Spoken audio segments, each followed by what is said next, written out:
तर मी असा अद्रक टाकते. जरा कुटून घेतलं होतं. आता दुधात चहात दूध ओतते. अद्रक टाकून घेतलेलं आहे, तर मी दूध टाकते एवढं.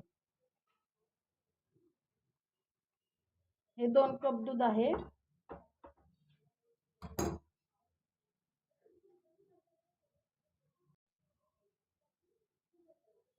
तर ब्लॅक टी कोणाला आवडते आणि दुधाचा चहा कोणाला आवडतो.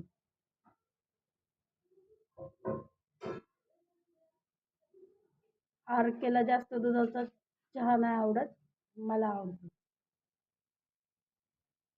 आणि ब्लॅक टी आरकेला आवडते.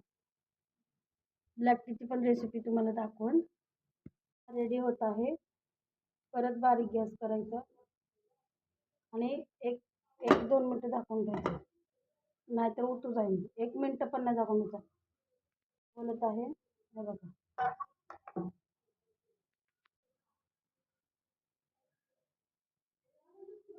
तर या चहा प्यायला मग सगळ्यांनी. बाय बाय मित्रांनो. आणि गरम खारी तव्यात गरम करून खाल्ली तरी चालते. खारी लय भारी लागते. बारीक गॅसवर खारी किंवा बाहेरून आणलेली खारी किंवा बटर गरम करा, खूप छान लागते. एकदा ट्राय करून बघा. बघा मी अशी गरम करते, भारी लागते एकदम. एकदा ट्राय करून बघा तुम्ही. चपाती तर छानच लागते, पण एकदा असं ट्राय करून बघा.